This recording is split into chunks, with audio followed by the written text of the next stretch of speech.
سب چیزوں کی طرح نشے کی بیماری کا بھی ٹائم ہے.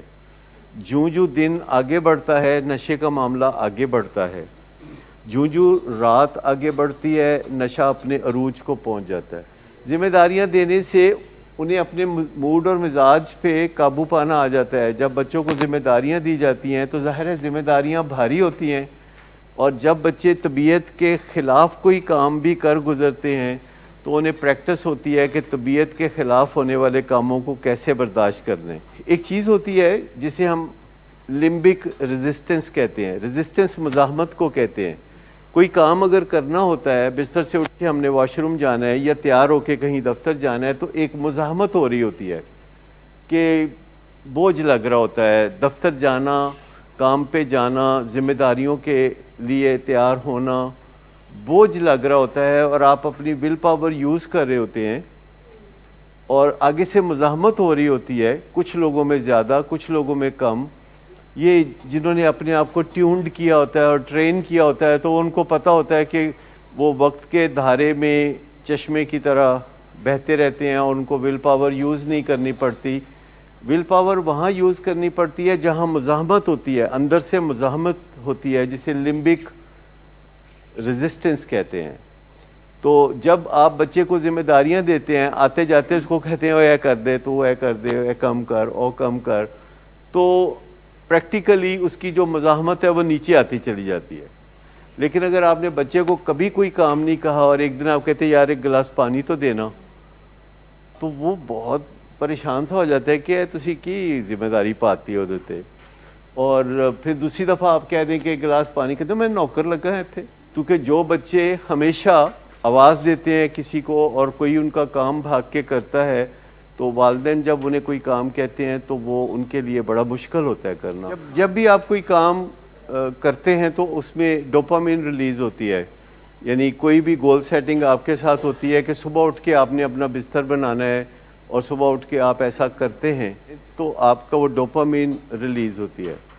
اور اگر آپ اس طرح کرتے رہیں تو آپ کی طبیعت کے خلاف کوئی بھی کام ہوگا اسکول میں جا کے، جیسے ہوم ورک کرنا طبیعت کے خلاف کام ہے. جب آپ طبیعت کے خلاف یہ کام نہیں کرتے اور پھر کلاس سے آپ باہر رہنا چاہتے ہیں یا کلاس میں پچھلے درجے پہ بیٹھنا چاہتے ہیں، یا پھر کوئی آپ کو پنشمنٹ ملتی ہے، ٹیچر کی طرف سے ڈانٹ ملتی ہے یا بے عزتی ہوتی ہے یا چھڑی کا استعمال بھی ابھی تک ہوتا ہے، تو پھر بڑی مزاحمت ہوتی ہے اور موڈ بڑا خراب ہوتا ہے اور اس پہ لوگ سگریٹ یا اس طرح کی چیزوں کا استعمال شروع کرتے ہیں. اصل بات یہ ہے کہ آپ اتنے رسپانسبل ہوں، اتنے ذمہ داریاں اٹھانے کی آپ کو پریکٹس ہو، اور جو کام بھی آپ کریں گے تو ڈوپامین ریلیز ہوگی تو آپ کو مزہ بھی آئے گا. اور آپ جیسے اکثر ہم کہتے ہیں کہ اپنے بچوں کی آپ اصلاح کا ایک پروگرام ہے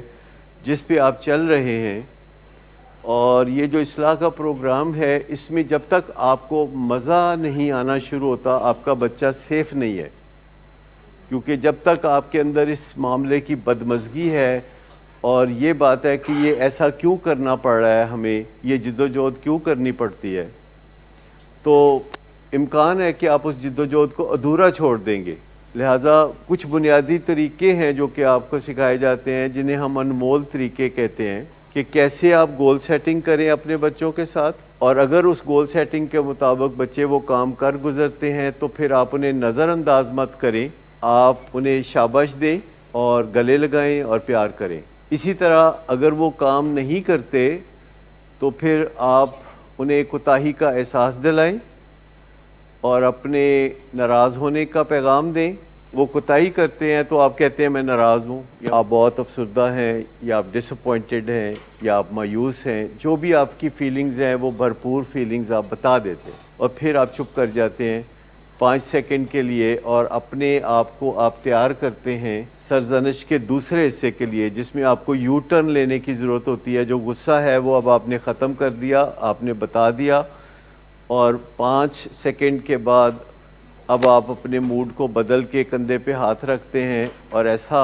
تاثر دیتے ہیں کہ آپ گلے لگانا چاہتے ہیں، اور آگے تھوڑا سا وہ ہوتا ہے تو پھر آپ کہتے ہیں کہ آپ بہت اچھے بچے ہیں، آپ میرے پیارے بچے ہیں، یا میں آپ سے بہت پیار کرتا ہوں،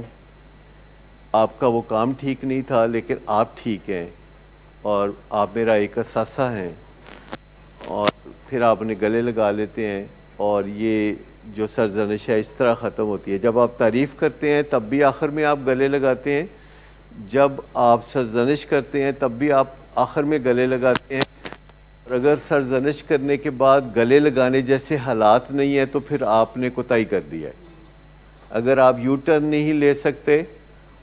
تو آپ سمجھیں کہ آپ نے حد سے زیادہ غصہ دکھایا تھا، آپ نے ادھر ادھر کی باتیں کی تھی، پرانی باتیں کی تھی، ماحول خراب کر دیا۔ تو جب آپ تنقید کر رہے ہوتے ہیں یا غصے کا اظہار کر رہے ہوتے ہیں تو اتنا کریں کہ جس کے بعد گلے لگانا عجیب نہ لگے، یا جس کے بعد گلے لگانا ممکن ہو، اور حالات کو سازگار ہی رکھیں کہ دوبارہ بھی بات ہو سکے۔ یہ نہ ہو کہ 2 مہینے پھر کوئی بات ہی نہ ہو سکے اور ایک دوسرے کو اوائڈ کرنے کا بیہیویئر سامنے آئے۔